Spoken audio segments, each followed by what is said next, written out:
नमस्कार दोस्तों, कैसे हैं आप? आशा है कि आपका कक्षा 12वीं प्री बोर्ड का पेपर अच्छा गया होगा। आज हम उसके ऑब्जेक्टिव का सॉल्यूशन लेके आए हैं। भूगोल कक्षा 12वीं 2025 24-25 70 मार्क्स का था। आपका पहला क्वेश्चन है, सही विकल्प पर चुनकर लिखिए। निम्नलिखित में से कौन सा एक लोगों और पर्यावरण के बीच अन्योन्य क्रिया का सर्वाधिक महत्वपूर्ण कारक है? तो इसका आएगा आपका मानव बुद्धिता। सोवियत संघ में सामूहिक कृषि को कहा जाता है तो कोलखोज। विश्व का सबसे व्यस्ततम व्यापारिक समुद्री मार्ग, तो इसका आंसर आएगा आपका उत्तरी अटलांटिक समुद्र मार्ग। राष्ट्रीय युवा नीति का शुभारंभ हुआ था तो जनवरी 2014। जनगणना वर्ष 2011 में भारत में नगरीकरण का स्तर कितने प्रतिशत था? तो 31.16%।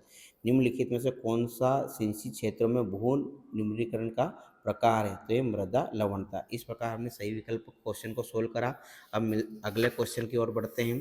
तो आपका रिक्त स्थान क्वेश्चन है। पहला वाला रिक्त स्थान, आमूलवाद रेडिकल विचारधारा ने निर्धनता के कारण बंदर और सामाजिक असमानता की व्याख्या की, तो इसका आएगा आपका मार्क्सवाद। फिर आपका अगला क्वेश्चन, राष्ट्रीय महामार्ग संख्या 7 जो वाराणसी को से जोड़ती है, तो इसका आंसर आएगा आपका कन्याकुमारी। 1901 से 1921 की अवधि को भारत की जनसंख्या वृद्धि की स्थिर अवस्था कहा जाता है। क्या कहा जाता है? स्थिर अवस्था। उच्चतर क्रम के प्रशासनिक मुख्यालय वाले शहरों को नगर कहते हैं, तो ये आपका आएगा प्रशासनिक। फिर राज्य देश का आधे से अधिक ज्वार उत्पादित करता है, तो आपका आएगा महाराष्ट्र। क्या आएगा? महाराष्ट्र। फिर आपका अगला क्वेश्चन है, धरातली और भूमजल की सबसे अधिक उपयोग में होता है, तो क्या आएगा आपका आंसर? सिंचाई में उपयोग होता है। इस तरह से हमने रिक्त स्थान करें। अब हम सत्य असत्य की ओर बढ़ रहे हैं। यदि अभी तक भी आपने हमारा चैनल को सब्सक्राइब नहीं किया है तो कर लीजिए, क्योंकि हम आपकी हर एग्ज़ाम के पेपर का सॉल्यूशन करा रहे हैं प्री बोर्ड से। अब हम आगे भी आपका परीक्षा का पेपर का सॉल्यूशन कराएंगे, तो आशा है कि आपने अभी तक हमारे चैनल को सब्सक्राइब नहीं किया है तो कर लेंगे। अब सत्य असत्य चुनकर लिखिए। जननांगीय संक्रमण सिद्धांत के अंतिम अवस्था में प्रजननशीलता और मृत्यता दोनों अधिक घट जाती है, तो आपका क्या आएगा? सत्य। फिर विस्तृत वाणिज्य अनाज कृषि में प्रति व्यक्ति उत्पादन अधिक होता है, तो यह भी आपका क्या आएगा? सत्य। यूरोप में विश्व का सघनतम रेल तंत्र पाया जाता है, तो ये आपका क्या कहलाएगा? असत्य। ये आपका सघनतम नहीं आएगा। और अनाज उत्पादन में भारत विश्व में प्रथम स्थान पर है, तो यह आपका क्या आएगा? सत्य। क्या आएगा? सत्य। हो सकता है इसमें कन्फ्यूज़न है मेरे को भी, ठीक, इसमें आपको देख लेना एक बार और। लौह अयस्क के प्रगलन के लिए मैग्नीज एक महत्वपूर्ण कच्चा माल है, तो ये आपका क्या आएगा? सत्य। चेन्नई पत्तन पूर्वी तट पर स्थित सबसे पुरानी पत्तनों में से एक थी, तो यह भी आपका क्या आएगा? सत्य।